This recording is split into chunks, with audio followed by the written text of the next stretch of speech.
Hello students, welcome to our channel. Today we solve Cambridge Maths Milestone Class 8 Chapter Review number 9.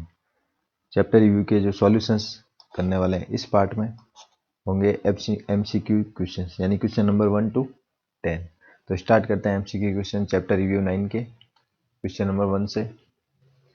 Identify the top view of the given solid. जो आपको ये solid given है इसका top view क्या होगा. तो देखिए top view यानी ये वाला टॉप व्यू होता है,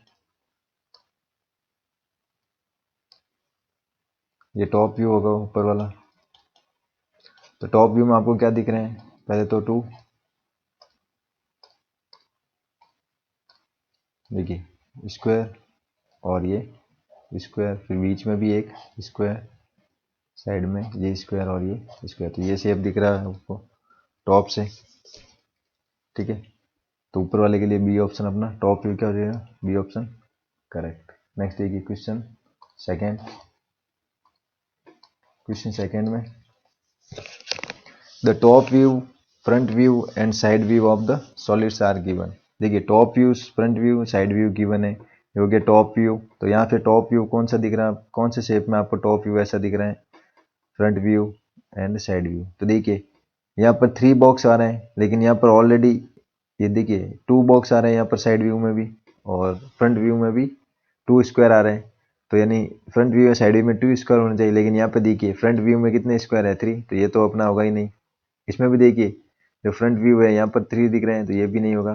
अब ये वाले देखिए, इन दो ऑप्शन में देखिए, इन दो ऑप्शन में क्या हो रहा है, टॉप व्यू में क्या दिखेगा, अपर व्यू ये, और साइड व्यू में ये और ये, यानी तीनों व्यू दिखेंगे. साइड व्यू में भी, साइड व्यू में भी 3 बॉक्स बनने चाहिए, और टॉप व्यू में भी 3, लेकिन हमारे पास क्या है 2 है. तो देखिए ये हो गया टॉप व्यू. टॉप व्यू में यहाँ से दिख रहा है डायरेक्टली, देखिए ये स्क्वायर दिख रहा है एक, ठीक है, उसके साथ ये भी स्क्वायर बन रहा है और ये स्क्वायर बन रहा है, यानी ये हो गया टॉप व्यू. साइड व्यू में देखिए 2 स्क्वायर दिख रहे हैं, तो 2 स्क्वायर ये हो गए, और फ्रंट व्यू में ये 2 स्क्वायर दिख रहा है, तो ये भी 2 स्क्वायर. तो अपना ऑप्शन कौन सा होगा, डी ऑप्शन करेक्ट सेकेंड में. उसके बाद देखिए question number 3. The number of vertices of a prism with n sided base. The number of vertices in the prism, number of vertices find करनी है. अगर एन साइडेड प्रिज्म है, कौन सा sided, n sided, n sided base है. N sided क्या है, base. तो हमें भी पता है प्रिज्म में, अगर जैसे मैं बात करूँ ट्राइंगुलर प्रिज्म, किस प्रिज्म की, ट्राइंगुलर प्रिज्म. तो मैं आपको डायग्राम भी बताता हूँ. देखिए ये हो गया ट्राइंगुलर प्रिज्म, ठीक है. इसमें ट्राइंगुलर प्रिज्म क्यों बोलते हैं, क्योंकि इसका जो ये बेस है ट्राइंगल के फॉर्म में. तो देखिए बेस में कितनी साइड आ रही है, 3 साइड हो रही है, बेस में 3 साइड है, ठीक है. बेस में 3 साइड है, तो इसमें टोटल जो वर्टिसेज है वो कितने होंगे, 1 2 3 एंड 3 इस साइड में. तो टोटल वर्टिसेज कितने होंगे, 6. देखिए 3 तो ये वाले और 3 जो इस साइड वाले. तो देखिए 1 2 3 यहाँ पर और 1 2 3, यानी टोटल 3 हो गए. यानी जब एन साइडेड हो, इसमें कितनी साइड थी, 3 साइड थी बेस में, तो टोटल वर्टिसेज कितने बन रहे थे, 6. ऐसे कैसे, देखिए और एग्जाम्पल में, जैसे मैं ले रहा हूँ पेंटागोनल प्रिज्म. अब देखिए पेंटागोनल प्रिज्म है, बेस की, बेस में कितनी साइड्स है, बेस कितने साइड्स का है, 5 साइड का है, बेस 5 साइड का है. तो 5 एंड 5 टोटल कितने बन रहे हैं वर्टिसेज, 10. देखिए 1 2 3 4 5 6 7 8 9 10. तो क्या हो रहा है, साइड का डबल, साइड का डबल हमारे जो वर्टिसेज बन रहे हैं प्रिज्म में. तो जितना बेस होगा, मान ले बेस में एन साइड है, तो वर्टिसेज में कितने साइड होंगे, 2n साइड, यानी डबल साइड होंगे. तो अपना आंसर क्या हो जाएगा, 2n. 2n कौन सा ऑप्शन है, थर्ड में, ए अपना करेक्ट ऑप्शन है. नेक्स्ट देखिए question number 4. Question number 4. The number of rectangular faces in hexagonal prism. कौन सा प्रिज्म है, हेक्सागोनल. हेक्सागोनल मीन बेस होना चाहिए उसका किस फॉर्म में, हेक्सागन के फॉर्म में. बेस है हेक्सागन के फॉर्म में होगा, बाकी सारी साइडें रेक्टेंगल के फॉर्म में होनी चाहिए. तो इस तरह से आपका बनेगा. तो देखिए मैं आपको बताता हूँ हेक्सागोनल प्रिज्म. तो ये तो हो गया हमारा पेंटागोनल, ये रहा हेक्सागोनल प्रिज्म. हेक्सागोनल प्रिज्म है, तो हेक्सागोनल प्रिज्म में रेक्टेंगुलर शेप कितने, रेक्टेंगुलर साइड्स कितनी आ रही है, 1 2 3 4, 5 एंड 6। तो देखिए बेस जितने साइड का होगा उतने ही उसमें रेक्टेंगल बनेंगे, बेस जितने साइड होगा रेक्टेंगल भी उतने ही बनेंगे। तो हेक्सागोनल है तो रेक्टेंगल शेप के जो बेस कितने बन रहे हैं 6, रेक्टेंगल शेप के बेस कितने बन रहे हैं टोटल 6। तो देखिए तो 6 साइड का बेस है तो उसमें जो रेक्टेंगुलर फेस भी कितने बनेंगे 6। अब तो अपना ऑप्शन क्या हो जाएगा फोर्थ में बी अपना करेक्ट ऑप्शन होगा। नेक्स्ट देखिए क्वेश्चन नंबर 5। क्वेश्चन नंबर 5 में find the one that does not belong to the group. वो फाइंड कीजिए जो दूसरे ग्रुप से मैच नहीं कर रहा है। देखिए इसमें भी सारी साइड स्ट्रेट साइड से यानी स्ट्रेट लाइन से बना है, ये भी स्ट्रेट लाइन से ही बना है, ये भी स्ट्रेट साइड से बना है, लेकिन इसमें क्या हो रहा है कर्व्ड साइड आ रही है। तो डिफरेंस कौन सा हो गया ओनली डी ऑप्शन क्या हो गया डिफरेंस है बाकी सबसे।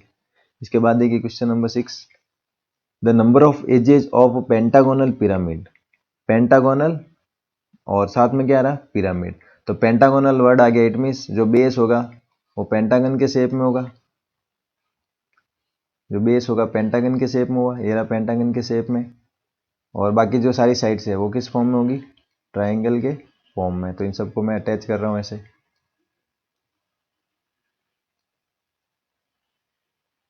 ठीक है। तो ये तो हो गया हमारा जो पेंटागोनल पिरामिड यानी बेस हो गया पेंटागन। अब इसने पूछा क्या है the number of edges of pentagonal pyramid. तो देखिए पेंटागोनल पिरामिड है तो ये रहा पिरामिड, पिरामिड में ये रहा पेंटागोनल पिरामिड। तो पेंटागोनल पिरामिड में टोटल फेस काउंट करनी है। तो फेस काउंट करनी है तो कितनी हो जाएगी देखिए यहाँ से दिख रही है 1 2 3 4 एंड 5। ये 5 तो ये बेस हो गई और जो बेस है पेंटागन के शेप में है तो ये 6। तो टोटल फेस कितने होंगे 6 में यही पूछा है।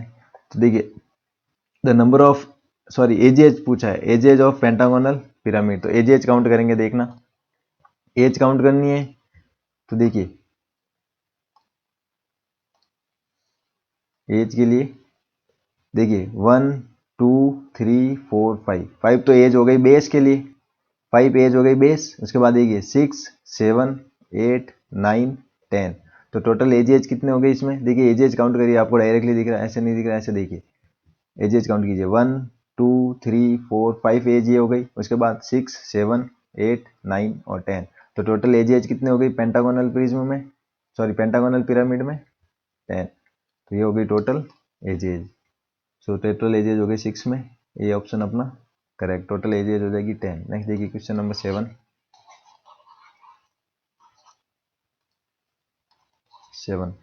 इन which the following do 3 squares meet at each vertices. कौन सा शेप है जिसमें 3 स्क्वायर मिलते हैं। तो स्क्वायर से मिलकर क्या बनता है क्यूब बनता है। तो क्यूब में क्या होंगे जो 3 बेस होंगे 3 फेस होगी वो एक वर्टिसेज पे आके मिलेगी। जैसे देखिए इसमें ये मिल रहा है, ये भी मिल रहा है और जो इसके साइड वाला ये भी मिल रहा है एक ही वर्टिसेज पे। तो इस तरह से अपना आंसर क्या हो जाएगा 7th में B it means cube. Next question number 8 the number of rectangular face in a hexagonal pyramid. Hexagonal pyramid क्या लिखा हुआ है पिरामिड। तो पिरामिड में तो ऑल साइड जो साइड वाली साइड होती है ट्राइंगल के फॉर्म में होती है। पिरामिड में क्या होती है सारी ट्राइंगल के फॉर्म में होती है। तो रेक्टेंगल फेस तो एक भी नहीं होती है पिरामिड में। तो रेक्टेंगल फेस कितनी हो जाएगी 0, ठीक है। अगर आपको शेप देखना है हेक्सागोनल पिरामिड का तो मैं दिखाता हूँ। देखिए hexagonal pyramid it means base hexagon के फॉर्म में, तो ये रहा हेक्सागन के फॉर्म में, ठीक है। बेस हेक्सागन है, बाकी सारी जो भी फेसेज हैं बाकी जो भी फेस है देखिए इस फॉर्म में ट्रायंगल के फॉर्म में, एक भी रेक्टेंगल फॉर्म में फेस नहीं है। तो इसमें फेस कितनी हो जाएगी रेक्टेंगल फॉर्म में 0, ठीक है।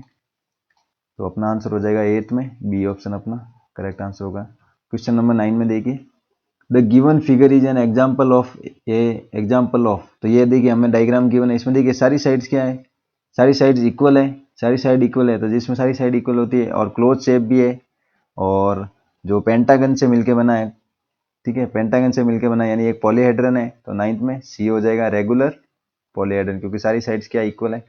इसके बाद ये लास्ट क्वेश्चन है क्वेश्चन नंबर 10। इसके बाद पार्ट 2 लेके आऊँगा जो चैप्टर रिव्यू 9 का पार्ट 2 जिसमें सब्जेक्टिव क्वेश्चन करेंगे। तो क्वेश्चन नंबर 10 में क्या पूछा है, v equal 30, e equal 45, then f equal क्या होगा। तो यूलर फॉर्मूले से हम फाइंड करेंगे, Euler's formula which equal to f plus V minus E which equal to क्या होता है 2।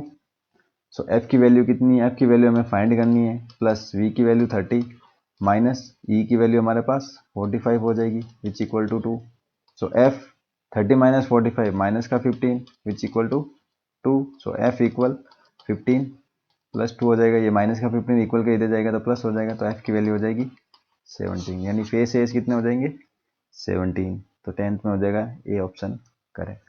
तो वीडियो आपको अच्छा लगा तो कमेंट करें और चैनल को सब्सक्राइब करना ना भूलें और ज़्यादा से ज़्यादा वीडियो शेयर करें। Thanks for watching. Next video में पार्ट 2 होगा, पार्ट 2 में सब्जेक्टिव क्वेश्चन सॉल्व करेंगे।